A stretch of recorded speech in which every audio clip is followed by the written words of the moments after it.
Sabah merupakan wilayah Kesultanan Brunei sejak abad ke-14. Selepas tamatnya Perang Saudara Brunei pada tahun 1673, Kesultanan Sulu mula menuntut hak wilayah kedaulatan ke atas seluruh wilayah Sabah.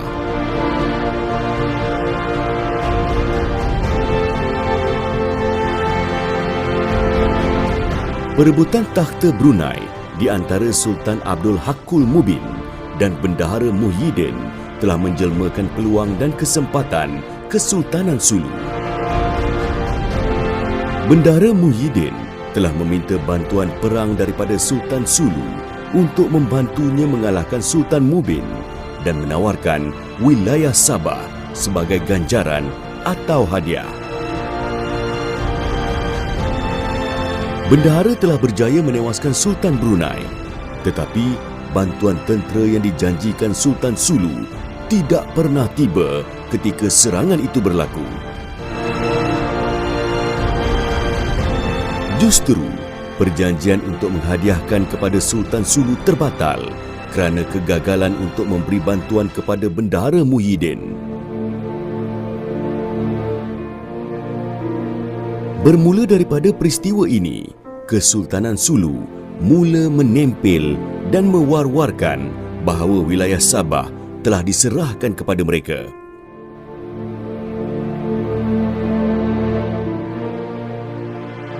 Pada 1850, Sultan Sulu, Muhammad Palalun Kiram, terpaksa menerima status takluk daripada kuasa Sepanyol. Tetapi pada tahun 1877 pula, puteranya telah menandatangani perjanjian pajakan kekal kepada kuasa British. Pajakan kekal bagi British bermaksud penyerahan mutlak, tetapi sebaliknya bagi Sulu adalah perlindungan. Sepanyol yang marah dengan tindakan Sulu telah memeterai perjanjian dengan British melalui Perjanjian Protokol 1885.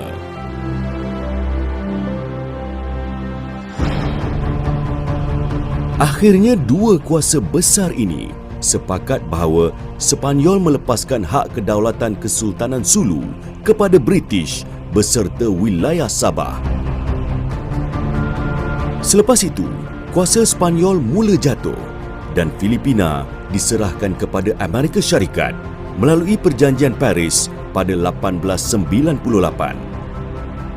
Kesultanan Sulu tidak mengiktiraf Amerika Syarikat, namun akhirnya pada 1915 melalui Perjanjian Carpenter, Sultan Jamalul Kiram telah bersetuju menandatangani perjanjian yang melepaskan segala kuasa dan kedaulatan kepada kuasa penjajah yang baru.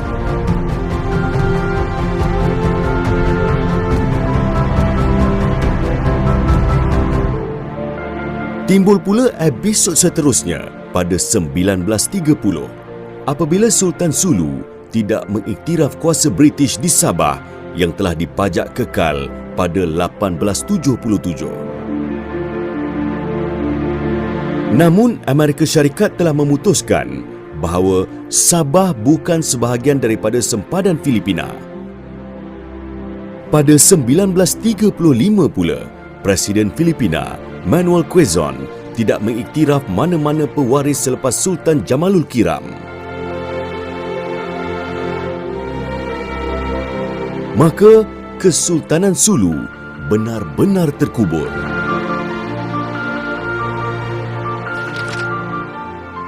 Pada tahun 1963, Presiden Macapagal telah merestui hak penduduk Sabah untuk menentukan hasrat sendiri berhubung penubuhan Malaysia.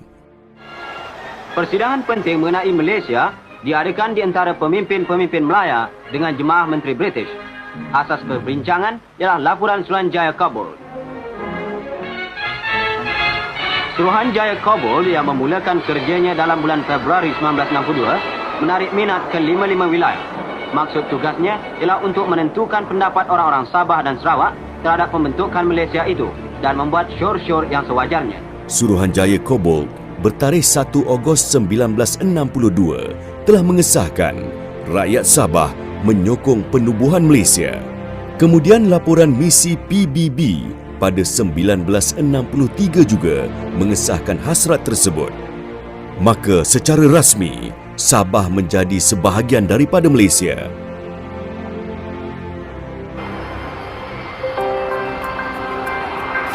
Jalan untuk tertubuhnya negara baru Malaysia itu sudahlah terbentang dengan jelasnya. Bagi pihak kita boleh hidup dengan baik, dengan manis muka, dengan perasaan kasih mesra antara satu dengan lain. Tidak terkira apa bangsa, apa agama, apa rupa, apa kulit, apa pun kita tak kira. Asal kita boleh duduk sama sekali sebagai satu bangsa.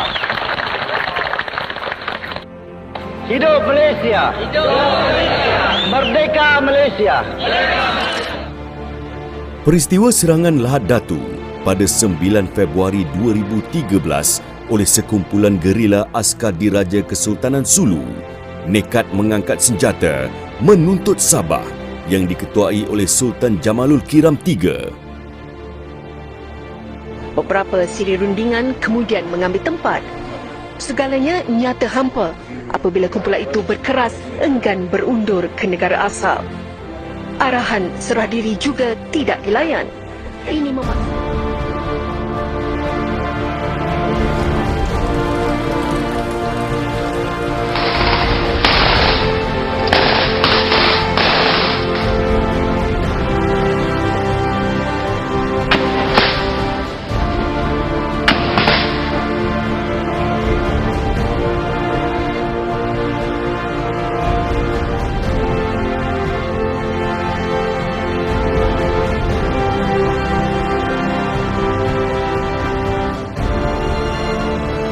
Pun begitu, baru-baru ini Filipina juga secara halus dan provokatif sememangnya mahu meneruskan usaha mendapatkan wilayah Sabah dengan mencetak peta Sabah dalam pasport mereka.